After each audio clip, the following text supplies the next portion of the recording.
Do you think your feedback style is unusual, and have you changed it over the years? What do you mean by feedback style? The way you give feedback to people is pretty direct, you would say? Yeah. Yeah. Talk about the unusual way that you give feedback at your company and if you've changed it at all over the years.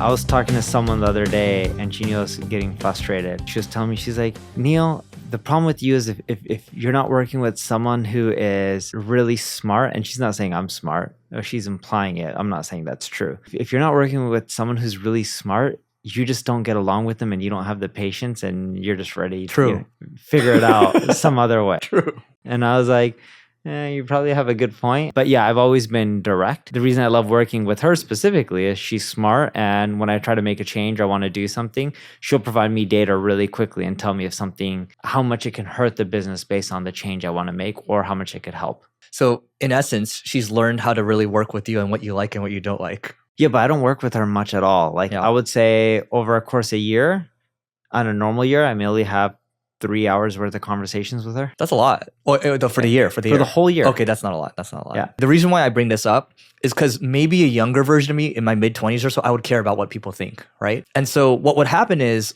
I would be inauthentic. And what happens is I start to sit on the side and I watch if they can figure it out.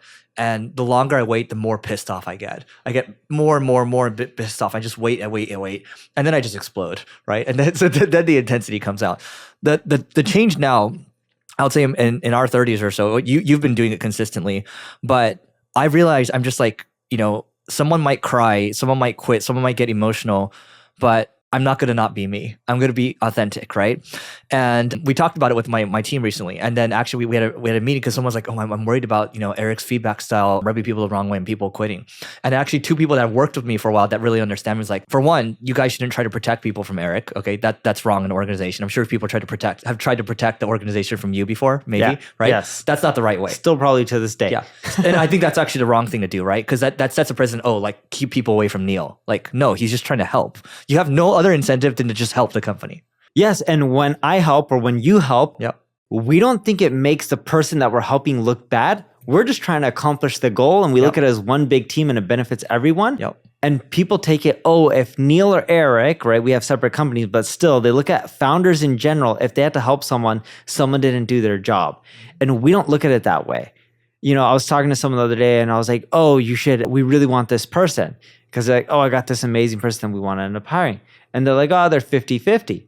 And I was like, cool. Before they can give you the no, I was like, let them talk to Mike or I, my co-founder, and we'll help close them. And most people look at that as, if we have to get your help to close them, then we didn't do our job. And like, no, and I know what they're thinking without them saying, I'm like, just put us on the phone and we'll help. Good job on finding him. Let's go. I don't care if someone did everything perfect or not. Work as a team and just solve all problems. Yeah. And that's the founder's job, to jump around and sprinkle the magic every now and then. And to wrap up my point here, someone else that has worked with me for about 5 years now was like, when you're inauthentic before, you kind of just sat back and waited for people to figure it out. And I could tell you're getting more and more pissed off. And that led to destruction, right? She's like, no, you shouldn't change, right? And I'm like, and I won't change. And the thing is this, if the feedback you're giving or the feedback I'm giving, if it actually works, if you give direct feedback, the best case scenario is they get better, okay? The second best is they quit, okay? The worst is if you don't give feedback and they stay. That is the worst, right? And so that's why I think you need to figure out what works for you. It might, my CTO, the way he gives feedback, he's so nice. He's so nice, but it works. It's extremely, it's extremely direct, but it's so nice and it's extremely disarming. I was like, I don't have the patience for that, but it's so effective and it balances me out really well. Yeah. It's just like, hey, John, you're really terrible at this. Here's how you can fix it. But saying it in a nice voice. I have learned one thing about myself. All right. So I wanted to take a moment to tell you about my podcast co-host, Neil's agency called NP Digital. And they work with a whole host of global companies or a global organization. Also, Neil has SEO tools such as 𝗔𝗕𝗢𝗪 and Answer to Public. All you have to do is go to npdigital.com to learn more. And we'll see you on the other side. I am slowly starting to change how I give feedback in my personal life, because I remember my daughter Emma, she told me a few months ago, we were sitting in bed. This was late at night. I like putting the kids to bed. She tells me, she's like, Daddy, I can tell that you're getting, she's 5. She's like, Daddy, I can tell that you're getting really frustrated with me. And I'm like, yes, I'm getting frustrated. And I was stern with her because I'm like, you're not listening. And I'm telling you certain things like, don't jump off the couch. You're going to get hurt. And she's like, you keep doing it. And she's just like, well, you need to understand I'm a kid. And you need to be more patient with me. And you need to talk to me as if I'm your child and not an employee at your company. Wow. Because they hear some of my calls, right? Because it's like on speaker. Yeah.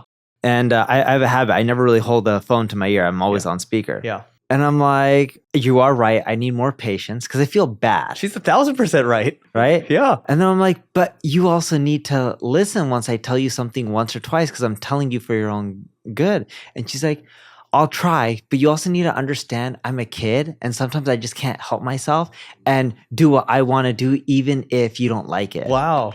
And I was like, okay. And she is right, but I'm trying. But even with my children, I get frustrated after like the 3rd time of telling them something. Well, I wouldn't know. I don't have kids, but you would know way more than I do.